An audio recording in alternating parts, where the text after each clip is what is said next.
திருமா தோழர் வாங்கலேன் please, CPM தோழர் வாங்கலேன் please, CBI தோழர் வாங்கலேன் ப்ளீஸ் இப்படின்னு ஒவ்வொரு கட்சியாக போய் நின்றுக்கிட்டே இருக்க போகிறாங்க. மாண்புமிகு சித்தப்பா எடப்பாடி பழனிசாமியார் அவர்கள் அறிவாலயத்து வாசல்லே உட்காந்துக்கிட்டு யாராவது வரமாட்டாங்களான்னு காத்துட்டு இருந்தார். விஜய் மூலமா பண்ண முடியும்னு ஒரு 2 பேரை இறக்கி விட்டுருக்காங்க. சும்மா திருவிழா மாதிரி தக தக தக தகன்னு சவப்பு மஞ்சள்ல விழுற விடுவோம் தலைவர். என்ன ஒண்ணு சங்கர் படத்தில் நடிக்கிற ஆளு நைஸ் அப்படின்னு நம்பியிருப்பாரு. அந்த பிரசாந்த் கிஷோர் வாங்கின பேமெண்ட்டுக்கு விட அதிகமாக போகிறான்டா கொய்யாலங்கிற மாதிரி சிஎஸ்கேவை ஜெயிக்க வைக்கிறதுக்கு தோனியால முடியும், நான் தாவேக்காவை ஜெயிக்க வைக்கிறதுக்கு என்னால் முடியும்னு பேசியிருக்கேன். தமிழ்நாட்டில் வேங்கை வேல் நடந்திருக்குன்ற ஒரு காரணத்துக்காண்டி, அங்கே திமுக ஆட்சியில் இருக்குங்கிற ஒரு காரணத்துக்காண்டி வேங்கை வேல்னு மட்டும்தான் பேசுகிறேன். அந்த பஞ்சர் ஓட்டாத டயரை எடுத்துக்கிட்டு வந்து விசிகால வந்து வித்து பார்த்தாரு. அந்த தைலத்தை வாங்கி பார்த்துட்டு இந்த கருமத்தையா ஒட்டிக்கிட்டு இருந்தேன்னு விசிகா தலைவர் தொல் திருமாவளவன் தூக்கி அடிச்சிட்டாரு. எனக்கு நெஞ்சு வலின்னு சொல்ற மாதிரி நாங்க அப்படிலாம் வரல, நாங்க எதிர்கட்சி தலைவர். இதுக்கு முன்னாடி என்ன பண்ணிக்கிட்டு இருந்தேன்? விஜய்க்கு இந்த அரசியல்லாம் தெரியுமான்னு கேட்டால் தெரியாது. பாவம், அது வாங்க சில்வர் ஸ்பூன். அது வந்து காலையில் எந்திரிச்சா வீட்டை தவிர வெளியில் வராத ஒரு பிராய்லர் கோழி. அடுத்து படமும் பண்ண மாட்டேன்னு சொல்லியாச்சு. என்ன பண்ண போகிறதா உத்தேசம்? பேரம் பேசுகிறதா உத்தேசமா? அதைத்தான் பண்ண போகிறாரு கடைசியா. இன்னைக்கு விஜய் பேசியிருக்கிறத எப்படி பார்க்குறீங்க? ஃபர்ஸ்ட், ஒரு திரைப்பட நடிகர் அவருக்கு கொடுக்கப்பட்ட ஒரு சீனில் வந்து ஒரு பெர்ஃபார்மன்ஸை வழக்கம் போல் ஆடிட்டு போயிருக்கிறாரு. அதை தாண்டி அதில் ஓப்பனாக பார்க்குறதுனா அவ்வளோதான். அதில் மித்தபடி அதில் பொலிட்டிக்கலாக ஏதாவது டேக்அவே அந்த மாதிரி ஒன்றும் தெரியல. ஒரு பப்பூன் கூட்டத்துக்கிட்ட ஒரு பப்பூன் வந்து பெர்ஃபார்ம் பண்ணால் எப்படி இருக்குமோ அந்த மாதிரி ஒரு பெர்ஃபார்மன்ஸை நடத்திட்டு போயிருக்கு. அதை தவிர்த்துட்டு அதுக்கு ஒரு வேல்யூ கொடுக்குறது அப்படிங்கிறதுல எனக்கு பெரிய உடன்பாடு இல்லை. ஹேஷ்டாக் இஷ்யூ இருந்ததில் கெட் அவுட் மோடி, அப்புறம் கெட் அவுட் ஸ்டாலின், இந்த இஷ்யூவை வச்சு அவர் வந்து 2 பேரும் பேசிக்கிற மாதிரி பேசிப்பாங்க, எல்கேஜி யூகேஜி பசங்க மாதிரி சண்டை போட்டுப்பாங்க. ஆனால் 2 பேரும் ஒற்றுமையாக இருக்கிற மாதிரியும் அவங்களுக்குள்ள ஏதோ கூட்டணின்னு இல்லாமல் அந்த தோரணையில் அந்த டோனில் தான் அவரோட. இப்போது அது வந்து ஹேஷ்டாக் சண்டை போடுறதுக்கு பேர் என்னது? எல்கேஜி யூகேஜி சண்டையா? இப்போ மேடை ஏறுறதுக்கு முன்னாடி இவர் ஒன்று கிழிச்சிட்டு போனார்ல, அது என்னது? என்ன சொல்லிட்டு போனார்? அவங்க மேடையில் வச்சுருந்த முழக்கத்தில் வந்த எல்லாரையும் தேல்பத்ரி சிங்னு எழுத விட்டாங்களே, கெட் அவுட்டுன்னு. அது என்ன சண்டை? பால்வாடி சண்டையா? அப்போ ஒரு பால்வாடி பண்ணையாரா? இவங்க 2 பேரும் எல்கேஜி யூகேஜி, நீ ப்ரீகேஜியா பால்வாடியான்னு சொல்லு. நீயும் அதே ஹேஷ்டேக் தான் போட்ட. இன்னொன்று, ஹேஷ்டேக் போடுறதுக்காவது ஒரு துப்பு இருக்கணும், ஒரு துணிச்சல் இருக்கணும். இவங்க திமுககாரங்க கெட் அவுட் மோடின்னு போட்டாங்க. அதில் ஒரு துணிச்சல் இருந்துச்சு, அதில் ஒரு தைரியம் இருந்துச்சு, அதில் ஒரு தெம்பு இருந்துச்சு, அதில் ஒரு திராணி இருந்துச்சு. பிஜேபிக்காரங்க கெட் அவுட் ஸ்டாலின்னு போட்டாங்க. அது தற்குறித்தனமான ஒரு ஸ்டேட்மெண்ட்டு. தமிழ்நாட்டில் ஸ்டாலின் இருக்கிறாரு, அவர் ஊர் இது. இங்கே இருந்துக்கிட்டு அவரை வெளியில் போகணும்னு சொல்கிறது வந்து அவனுங்களோட ஆணவ புத்தி. அது இந்த ஊரில் இருக்க முஸ்லீம்ஸை ஊரை விட்டு வெளியில் போகணும்னு சொல்கிற மாதிரியான தற்குறி புத்தி அது. அதிலிருந்து அவனுங்க போட்டானுங்க. அப்படியாச்சும் அவங்க போட்டதில் ஒருத்தரோட பேரை சொல்கிற அளவுக்காவது அவனுங்களுக்கு ஒரு தைரியம் இருந்துச்சு. நீ போடுற ஹேஷ்டேக்கு கெட் அவுட்டுங்கிறது யாருக்கு? கெட் அவுட் எஸ்ஏசியா? கெட் அவுட்டு வெங்கட்ராமா? கெட் அவுட் ஆதவ் அர்ஜுனாவா? கெட் அவுட் புஷி ஆனந்தா? கெட் அவுட் ஜான ஆரோக்கியசாமியா? இல்லை கெட் அவுட் விஜயா? இல்லை கெட் அவுட்டு மாவட்ட செயலாளர்களா? யார் சொல்கிறதுக்கு தெம்பு இருக்கா, திராணி இருக்கா? அப்படி இல்லைன்னா எதுக்கு நீ கட்சி நடத்துகிற? கெட் அவுட் மோடி ஸ்டாலின் 2 பேரையும் சேர்த்தாச்சு போட சொல்ல வேண்டியதானே? ஒரு கட்சியில் ஆரம்பித்து 2 வருஷம் ஆச்சுன்னு சொல்கிற இன்னும் ஆளுங்கட்சி யாருன்றத, யார் ஆண்டுகிட்டு இருக்கிறா, யார் இவ்வளோ பெரிய சர்வாதிகாரத்தோடு இருக்கிறா, யார் பாசிஸ்டாக இருக்கிறா, யார் ஊழல் பண்ணுறான்னு பேர் சொல்கிறதுக்கு துப்பு இல்லை, திராணி இல்லை. நடத்துறது கட்சியாக அப்புறம் சர்க்கஸ் கூடாரமானு கேட்போமா மாட்டோமா? அதனால தான் சொல்கிறேன், இது குளோனு, இது ஒரு ஜோக்கர், தற்குறி, கோழை, அடிப்படையில் ஒரு கோழை. எந்த ஒரு தைரியமான ஒரு அரசியல் தலைவரும் மேடையில் ஏறினா கலைஞரை விமர்சிக்கிறோம்னா கருணாநிதினு விமர்சிப்பாங்க. தைரியமாக இருந்தால் விமர்சிப்பாங்க. அந்த பக்கம் திமுக விமர்சிக்குதுன்னா ஜெயலலிதா பேர் சொல்லி விமர்சிப்பாங்க. பாதந்தாங்கி பழனிசாமின்னு அவங்க அரசியல் ரீதியாக விமர்சிக்கிறேன்னு அவங்க விமர்சிப்பாங்க. இவங்க இந்த பக்கம் ஒரு பக்கம் விமர்சிப்பாங்க. இப்படி மாறி மாறி விமர்சிப்பாங்க. அதில் ஒரு தில் இருக்குது. நம்மளுக்கு என்ன இருக்குது? நம்ம நடத்துறது கட்சியான இப்போ திருப்பிக்கிட்டு கேட்க மாட்டாங்களா? யாரை எதிர்த்து கட்சி நடத்துகிறோமோ அவங்கள எதிர்த்து கூட பேச மாட்டேன், ஆனால் நான் நடத்துறது கட்சி, நீங்கள் எல்லாரும் நம்புங்க அப்படின்னா எங்களை என்ன பைத்தியக்காரன்னு நினைக்கிறேன்? அந்த கட்சியில் தானே இப்போ நிறையா பேர் வந்து அதிமுகலேருந்து போயிருக்காங்க, பாஜகலேருந்து கூட இன்னைக்கு மாறி இருக்கிறாங்க. கட்சியாக தானே அதை வந்து நம்ம பார்க்க முடியுது. கொள்கை கோட்பாடு நான் ஒன்று ஆரம்பிச்சிருக்கிறேன், அதுக்கு கட்சின்னு பேர் வச்சிருக்கிறேன், எல்லாரும் வாங்க அப்படின்னு அவங்க சொல்கிறது தான். அது வந்து போக்கிடம் இல்லாதவன் பூரா கடைசியாக அங்கே போய் இருந்துக்கிட்டான்னு அவனுக்கு ஒரு பேர் கிடைக்கும், நம்மளுக்கு ஒரு மரியாதை கிடைக்கும், புகழ் கிடைக்கும்னு போகிறவன்லாம் போவான். யூடியூப்பில் ஷார்ட்ஸ் வீடியோ போட்டவன்லாம் போய் கொள்கை பரப்பு செயலாளர் ஆவாங்க. போகிறதுக்கு வழியே இல்லாமல் ஃபேக் நியூஸை பரப்பிக்கிட்டு போகிற இடம்லாம் செருப்படி வாங்கிக்கிட்டு இருக்கக்கூடிய நபர்கள் அங்கே போய் உட்காந்துக்கிட்டு ஐடி விங்குக்கு பொறுப்பாளரும்பாங்க. அதுதான் அந்த கட்சியோட வேல்யூவு. எந்த கட்சியிலையும் போனால் ஒரு மாதத்துக்கு மேலே தாங்காத ஒருத்தர் நான் தான் வியூக வகுப்பாளருக்கும் அடுத்தபடியில் நான் தான் விஜய்க்கு அடுத்துன்னு உட்காந்து உருட்டிக்கிட்டு இருப்பார். அது போகிறப்போ நாதியத்து போன எல்லாருமா சேர்ந்து நாம் எல்லாருமா ஒரு சங்கம் ஆரம்பிப்போமேன்னு ஆரம்பிக்கிற மாதிரி வந்து ஒன்று சேர்ந்துருக்கிறாங்களே தவிர அதுக்கு கட்சிக்கு உண்டான முக்கியத்துவம்லாம் கொடுக்க முடியாது. கட்சிக்குன்னு உடனே இவங்க பூரா பேர் எதை தூக்கிட்டு வர்றதுன்னா நாங்கள் வந்து பூத் ஏஜென்ட் போடுவோம். சரி, பூத் ஏஜென்ட் போடுவேன். 69,000 பேர் பூத் ஏஜென்ட் இருப்பாங்க. பூத் ஏஜென்ட் என்ன வேலை பார்ப்பாங்கன்னு தெரியுமா? பூத் ஏஜென்ட்டுக்கு ட்ரைனிங் கொடுப்போம். என்ன ட்ரைனிங் கொடுப்பேன்? இந்த ஆதவ அர்ஜுனாவை பற்றி தயவு செஞ்சு புரிஞ்சுக்கிறணும். இந்த நபர் முதல்ல திமுகவுக்குள்ளே வரேன்னு வந்தார். திமுக அதிமுக ரெண்டு கட்சிக்கும் பேஸ் வந்து பூத்து. பூத் வந்து திராவிட கட்சிகளின் செல்வாக்கு நிறைந்த அது ஒரு கோட்டை, அவங்க கோட்டை. அந்த கோட்டையில் வேற யாரும் உள்ளே வர முடியாது. அந்த கோட்டை ஒரு கட்சிக்கு உள்ளே வந்த உடனே அந்த கட்சியில் கண்ணுக்கு எதிராக தெரிகிறது என்ன? ஓ திமுக, ஓகே இவங்க பூத் ஏஜென்ட் வச்சுருக்காங்க அப்படின்னு யாருக்கும் தெரியும். இப்போ நான் அரசியல் பேச ஆரம்பித்த 2009 காலகட்டத்திலேயே எனக்கு இவங்க பூத் ஏஜென்ட் வச்சுருக்காங்கயா அப்படிங்கிறது எனக்கு இயல்பாக தெரியும். அது வந்து பாசிங்கில் நம்ம எல்லாருக்கும் சொல்கிறது. இப்போ சக்கரைனா இனிக்குங்கிற மாதிரி தான் அது. அரசியல் கட்சியா திமுகவா அதிமுகவா பூத் ஏஜென்ட் அப்படிங்கிறது டெம்ப்ளேட்டாக தெரிகிற ஒன்று. இதை வந்து ஒரு பெரிய அரிய கண்டுபிடிச்சாரு. அங்கே வந்துக்கிட்டு அந்த பஞ்சர் ஓட்டாத டயரை எடுத்துக்கிட்டு வந்து விசிகாவில் வந்து விற்று பார்த்தாரு. விசிகாவில் இதே பூத் ஏஜென்ட் கூட்டம்னு கூட்டி ஒரு 10,000 பேர் 20,000 பேர்னு கூட்டி நான் ஒரு மாநாடு நடத்துகிறேன் தலைவரே அப்படின்னு தைலம் வைக்க வந்தார்.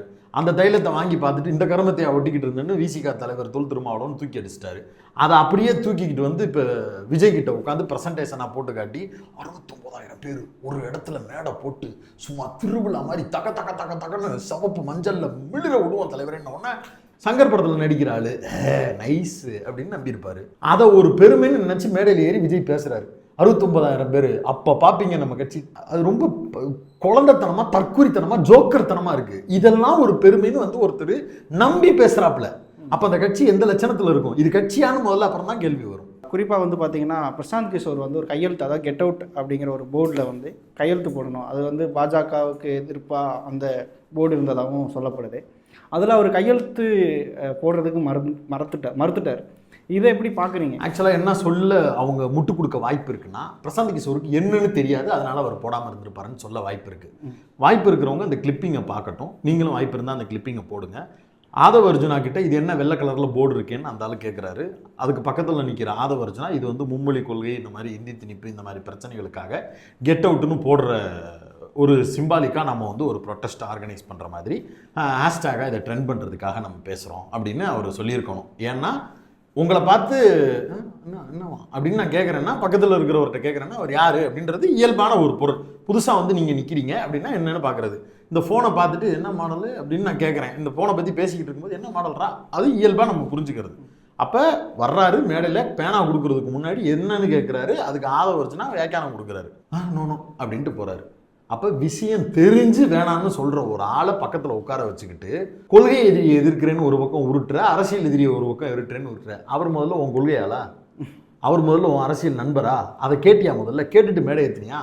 அதுவே தெரியாமல் பிரசாந்த் கிஷோர் ஓகே திமுகவுக்கு வேலை பார்த்தாரு, பிஜேபிக்கு வேலை பார்த்தாரு, மோடி 400 சீட்டு 500 சீட்டு ஜெயிப்பாருன்னு வட உருட்டினாரு. நேஷனல் லெவலில் பிரசாந்த் கிஷோர்னா மெயின் ஸ்ட்ரீம் சேனல்ஸ் எல்லாரும் பேசுவாங்க. கூட்டி அந்த பக்கத்தில் உட்கார வச்சுக்கிட்டோம்னா நம்மளுக்கு ஸ்டேட் லெவலில் இருக்கக்கூடிய மவுஸ் மாதிரி நேஷனல் லெவலில் நம்ம விஷயம் வந்து பொலிட்டிக்ஸாக நம்ம பேர் வந்து போய் சேரும் அப்படிங்கிற ஒரு தற்குறித்தனமான குருவி மூளை அளவிற்கு மனோஜ் சோழர் சொல்கிற மாதிரி சொன்னோம்னா ஊருக அளவுக்கு மூளை இருக்கிற மாதிரி எடுத்துகிட்டு வந்து இந்த வேலையை பார்த்துக்கிட்டு இருக்க. இதை தவிர்த்துட்டு பிரசாந்த் கிஷோரை கூப்பிட்டதுக்கு ஏதாவது ஒரு காரணம் இருக்கா? அந்த பிரசாந்த் கிஷோர் வாங்கின பேமெண்ட்டுக்கு விட அதிகமாக கூறாண்டா கொய்யாலங்கிற மாதிரி சிஎஸ்கேவை ஜெயிக்க வைக்கிறதுக்கு தோனியால் முடியும், என்னை நான் தாவேக்காவை ஜெயிக்க வைக்கிறதுக்கு என்னால் முடியும்னு பேசிட்டு யாராவது ஒரு, அதாவது ஒரு இயல்பாக 100 கோடி பணம் போட்டு படம் எடுக்கிற விஜய் படத்தையே விஜய் மேடையில் ஏறி என்னால் தான் இந்த படம் ஓடுச்சுன்னு சொல்ல மாட்டார். அது விஜயால தான் ஓடுதுன்றது ஊருக்கே தெரியும். ஆனாலும் விஜய் சொல்ல மாட்டாப்புல என்னால் தான் இந்த படம் ஓடுச்சுன்னு. எல்லாரும் சேர்ந்து ஒரு டீம் ஒர்க்கை நாம் செய்தோம். இது சினிமாலேயே எப்படின்னா அரசியலில் எவ்வளோ ஷார்ப்பாக இருப்பானுங்க. பீகார்லேருந்து கிளம்பி வந்த ஒருத்தர், அது ஒரு கோமாளி கூட்டம், அந்த கூட்டத்தில் இருக்கிற ஒருத்தர் மேடையில் ஏறி பார்த்துக்கிட்டு நான் நினச்சா தாவேக்காவை ஜெயிக்க வச்சிட முடியும், கூப்பிட உட்கார வச்சா நீ தான் பொறுப்புன்னு ஒத்துக்கிறியா? ஒத்துக்கிட்டாலும் விஜய்க்கு என்ன கிடைக்கும்? அதால் கூப்பிட உட்கார வச்சுட்டு போயிடுவாங்க. அடுத்து பணமும் பண்ண மாட்டேன்னு சொல்லியாச்சு. என்ன பண்ண போகிறதா உத்தேசம்? பேரம் பேசுகிறதா உத்தேசமா? அதைத்தான் பண்ண போறாரு கடைசியா. அந்த வேலைக்காக இப்போ உட்காந்து ரிஹர்சல் பார்த்துட்டு. பிரசாந்த் கிஷோர் மேலே கூட என்ன ஒரு குற்றச்சாட்டுனா, இது எல்லாமே மறைமுகமாக இருந்து அவர் செயல்படுறாரு. அதாவது பிஜேபிக்கு அகேன்ஸ்டாக தான் அவர் வந்து செயல்படுறாரு. பேருக்கு தாவேக்கால வந்து அவரை கூப்பிட்டு இந்த ஸ்ட்ரீம் பெரிய பெரிய மீடியாக்களெல்லாம் தெரிய வைக்கணும், அது ஒரு பேசும் பொருளாக இருக்கும் அப்படிங்கிற ஒரு பக்கா அஜெண்டா. ஆமாம், பக்கா அஜெண்டா. அவங்க 2 பேரோட லைன் பாருங்க. ஆதவ அர்ஜுனாவுக்கும் பிரசாந்த் கிஷோருக்கும் கொடுக்கப்பட்டிருக்கக்கூடிய அசைன்மெண்ட் ஒன்னே ஒன்று. அதுக்கு விஜய் தான் துருப்பு சீட்டு. திமுக கூட்டணியை வீழ்த்துவது. இந்த பக்கம் சிபிஎம், சிபிஐ, விசிகான்னு இருக்கக்கூடிய கூட்டணி கட்சிகளில் இருக்கக்கூடிய எல்லாரையும் யாராவது ஒரு விக்கெட்டை தூக்கிட்டோம்னா போதும் அப்படிங்கிறது அவர்களுடைய பகல் கனவு. இதை ஏற்கனவே மாண்புமிகு சித்தப்பா எடப்பாடி பழனிசாமியார் அவர்கள் அறிவாலயத்து வாசல்லே உட்காந்துக்கிட்டு யாராவது வரமாட்டாங்களான்னு காத்துக்கிட்டு இருந்தார். இப்போ விஜய் மூலம் அது நடக்கலை, ஏன்னா பழனிசாமியை யாருமே ஏற்றுக்கல அப்படின்ன உடனே விஜய் மூலமாக பண்ண முடியும்னு ஒரு 2 பேரை இறக்கி விட்டுருக்குறாங்க. அந்த 2 பேருக்கும் காலையில் கோழி சேவல் கூவுறதுலேருந்து சாயந்தரம் பொழுதடைகிற வரைக்கும் யாராச்சும் கூட்டணியை விட்டு வந்துருவாங்க, யாராச்சும் கூட்டணியை விட்டு வந்துருவாங்க அப்படின்னு பேசிக்கிட்டே இருப்பாங்க. தேர்தல் நெருங்க ஐயோ யாராச்சும் வாங்கலே, ஐயோ யாராச்சும் வாங்கலே, திருமாத்தோழர் வாங்கலே ப்ளீஸ், சிபிஎம் தோழர் வாங்கலேன் ப்ளீஸ், சிபிஐ தோழர் வாங்கலேன் ப்ளீஸ், இப்படின்னு ஒவ்வொரு கட்சியாக போய் நின்றுக்கிட்டே இருக்க போகிறாங்க.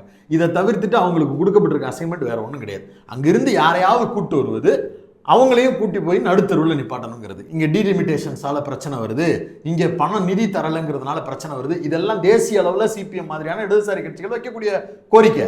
ஒரு மாநில அரசுகளையும் இந்த மாதிரி டீல் பண்ணுறீங்க, தேசிய அளவில் நீங்கள் ரொம்ப பெரிய மோசமான போக்கில் இருக்கிறீங்கன்னு கம்யூனிஸ்ட் கட்சிகள் போராட்டம் பண்ணுறாங்க. அதுக்கு வலு சேர்க்குது இங்கே இருக்கக்கூடிய திமுக தலைமையிலான கூட்டணி. எந்த சூழ்நிலையிலும் இந்த கூட்டணி உடையிறதுக்கு வாய்ப்பு இல்லை. ஆனாலும் இந்த கூட்டணியை உடைக்கணும்னு ஒருத்தர் வந்து உட்கார வைக்கிறாங்க. எதுக்காகனா உள்ளுக்குள்ள இருந்து ஏதாவது ஒன்று விழுந்துடாதா, அதை நாம பயன்படுத்திக்க முடியாதான்ற நட்பாசை. இந்த உடைக்கிறதன் மூலமா தங்களுக்கு ஒரு பெரிய மைலேஜ் கிடைக்கிற மாதிரி அவங்க உணர வைக்கிறது விஜய. மாறா இது உடைக்கிறதே அவங்க அசைன்மெண்ட் சக்சஸ் அப்படின்னு நினைச்சாலும் அதால விஜய்க்கு பிரயோஜனமே கிடையாது.